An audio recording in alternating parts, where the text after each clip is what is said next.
Hey guys, and welcome to the Q&A.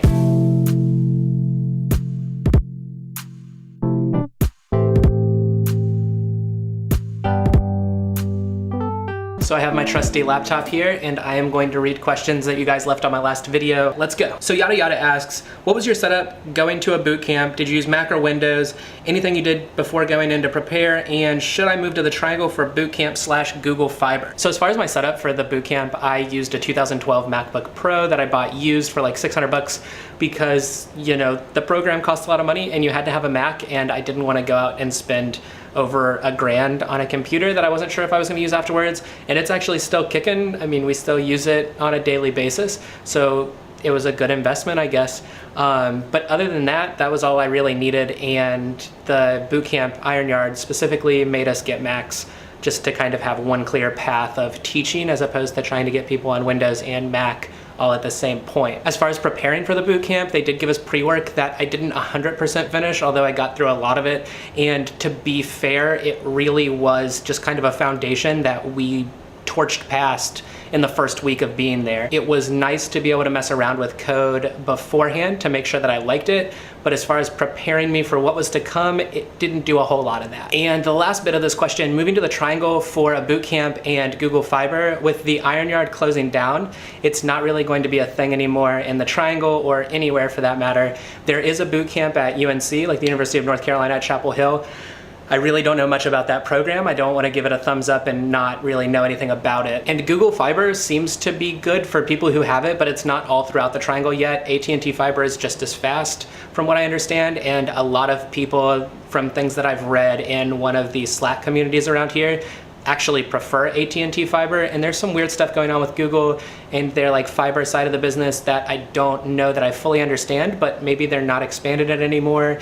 It's weird. But as a side note, if you did want to move to the Triangle, it is a great place for tech jobs and the tech scene and startups, and there's a ton of opportunity here, and the cost of living is a lot lower than places like San Francisco, New York, Boston, and Austin, Texas. So it's not the worst place to move to if you're looking to get into the development world. The next question, Mariah, I don't know, tell me in the comments, I guess. Maria, how's your progress with Y Combinator? So this is an interesting topic. I have kind of been in a slump when it comes to a lot of like outside of work things in my life, not just the YouTube side. So my progress on the app isn't as great, although I still have every intention of applying for Y Combinator. I just haven't decided whether the co-founder and I are going to apply on the idea that we're building now, or the idea that we built a few months ago that I still have a lot of passion for and is actually in a working state. So we might do it that route, although we'll see. Misha Espinoza asks, new thoughts on the development world, progress, and all of that stuff. So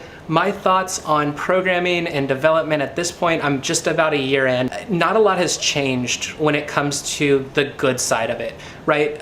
Code is still very powerful. It has allowed me to have a life that I never thought I would have, and it's amazing, and I love it, and I recommend if you are interested in it at all, pick it up, try it out, and see if it's like in your wheelhouse and something that you enjoy, because it really is a great job and great career. As far as the negative sides of code, I mean, you still stare at a computer for a lot of the day, which is no fun sometimes. You just have to get up and move around every once in a while, find a standing desk or take a walk every couple of hours. There's still a lot of moving parts when it comes to this. A lot of things develop really rapidly and technology moves forward, so you're always learning, which is both great and hard sometimes to think that you've like got this one thing down and then the next great framework or the next big update comes out and now you're kind of not at square one, but you're not where you were with, you know, the thing you were using before.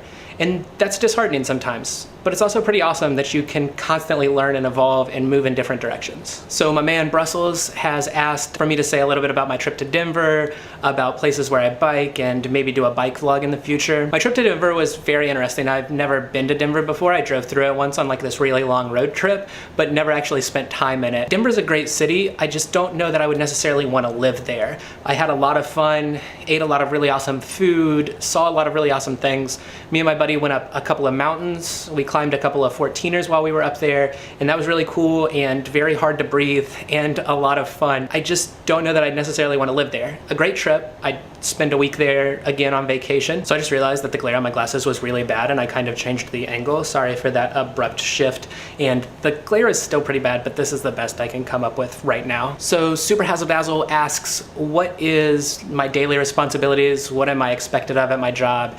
And what it's like on a day-to-day basis where I work. So currently I am kind of at a weird point in my career at the company that I'm at, where I'm toting a line between only working on their website and working on the actual app and product that we make. So my daily responsibility kind of shifts depending upon which thing is more pressing at the time. I make new pages for the website, I make new features for the website and things like that. And then also I've been working on what they call small tasks on the app, and just kind of making sure that the app and the website are in sync when it comes to information. So I live in an HTML, CSS, JavaScript world. I mess around with PHP to a certain degree, and Twig, which is a templating language for PHP. It kind of shifts every day what they're looking for from me. So that's kind of where I'm at. Andre asks, have you ever taken a Udemy course? I have a couple linked down in the description below that I like a lot, and I'm taking another one right now on React and Redux.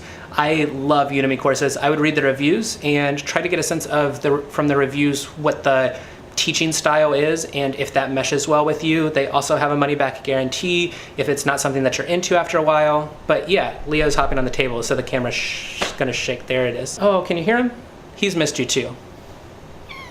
So Jasmine over at Novel Thoughts, which if you are into book type things, there's this whole subset of YouTube that you may not know about called BookTube, and she is an awesome person who makes bookish videos and has this tea company that's super awesome, so you should check her out. I will link her channel down in the description. Asked if I had died and got resurrected by a red witch, which no, I haven't. And I also don't know how much I should talk about the reference you're making because it's a spoiler for something. And one of my passions is not spoiling things, but it's also like seasons old and my brain's exploding right now to talk about it. But no, I've been alive the whole time.